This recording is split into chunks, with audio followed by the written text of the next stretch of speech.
Okay, it's gone well so far. A few hiccups at the start, but that's how it is. Ironed them out, haven't they? Robert's horses have gone well. George went like the master through Limerick, didn't he? So how many trips is this you've done now then? Well, George and I used to own this coach originally, and we went from Edinburgh to London with it, and also from Edinburgh to Dumfries, 1974. That was 412 miles. We went from Edinburgh to London for White Horse Whisky. They sponsored it. So you'll be driving this weekend? I don't know, I'm getting too old. They say the health and safety. I think I might have a little drive when they get them weighed in. Yeah, lovely to see it again. And the welcome in Ireland is marvellous, isn't it? Couldn't come to a better place. And what a setting this is.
We in Britain had the fastest coaches in the world.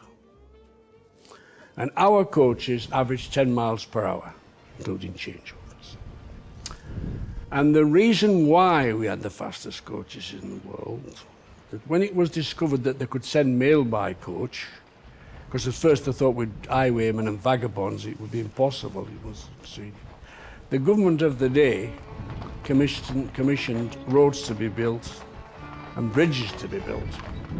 And Telford, the man, was famous for building bridges, and McAdam was the man who built the roads.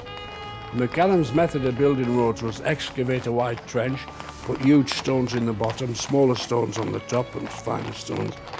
And then, of course, eventually he mixed tar with the small stones and he invented tar macadam, which is our asphalt of today. And the reason why we had the best roads and bridges in the world. And until our motorways came, 35 or so years ago, those roads that were built for those coaches carried all our traffic. They didn't have as good a roads on the continent. This is why they had autobahns before we had motorways. Now, what we would do if we were an enterprising group and there wasn't a coach run between Limerick and Dublin, so we're going to start one. And what you'd always do, you set off from an inn, and we'd go 10 miles up the road and we'd find a wayside innkeeper. We'd get him to hostel 4 horses. We'd say, right, we want them harnessed up, ready for the coach changeover at 8 o'clock every morning. And if you couldn't find a wayside inn, you found a wayside farm. And the innkeepers and the farmers were keen to do this because it was another business, you see, for them. And what those horses would do, they'd take the coach 10 miles one day and bring it back 10 miles back, but they ran back and forward over the same piece of ground the next day. Now, you will all see Wells Fargo yahooing and galloping. Now, their coaches average 5 miles per hour, which some of our soldiers can nearly march at 5 miles per hour. But the problem was they didn't have wayside inns or wayside farms, so they had to go out and build staging posts. So for economic reasons, they built every 15 miles instead of every 10 miles. And in a lot of cases, they used 6 horses instead of 4, because they were going through deep sand. And of course, if it rained, the creeks and the river, they couldn't cross. They had to wait till they subsided before they could get across. And that is why, but our coaching men in the old days were very, very efficient and very, very punctual. If they said they set off at 9 o'clock, you set off at 9 on the dot. And all the wayside houses and the wayside farms always set the clocks by the coach.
Basically, we're both at university, the University of Cumbria, studying performing arts.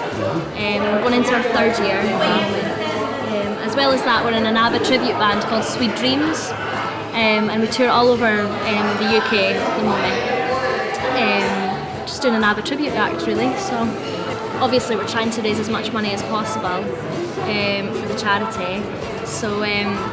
It's really nice to be able to just sing a song and then people are like, okay, well, there you go, there's a wee bit extra, seeing as you've made the effort. You've made the effort to perform and dress up and be freezing on the coach all day. So it's really good to raise money for the charity.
George now set off from where we stopped last night. We're going on to the 2nd stop where we'll harness the horses up, wait for the coach to arrive. When they arrive, we'll swap teams. The team that was in the coach will go into this wagon and jump 2 steps onwards, and the team that's in this wagon will be in the coach, go on to the next stop where Robert will be waiting, and we'll repeat the process then.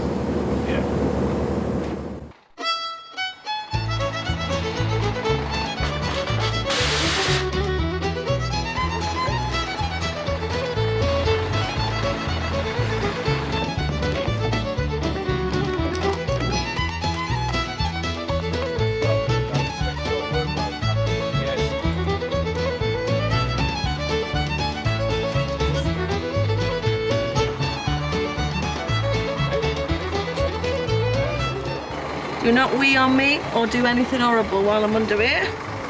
You'll be in trouble. No funny ideas. The horse! I'm right under his bits.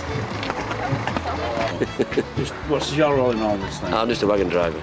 Just Just a wagon driver. Is that right? Yes. And how long have you been doing that, fella? Oh, 9 years Yeah. at the moment. Don't do it, man. I think that's a good job. 9 years. 9 years, long enough. And you enjoyed every minute of it, haven't Yes. you? Yeah. Right, work here is done. You meant that as well, then. It's didn't been you? good. I did mean it, yeah. Yeah. Bog off. The way bad to be Bowman. This is his mum. The moment just flated past me. Let's get him in. Yeah.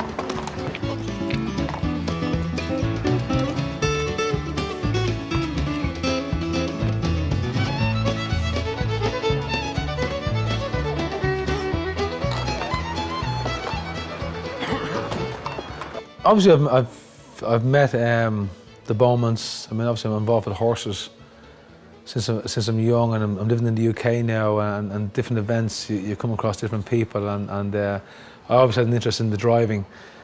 I've never actually done it, and of course, the top people in the driving are the Bowman family. But I met George Bowman Jr.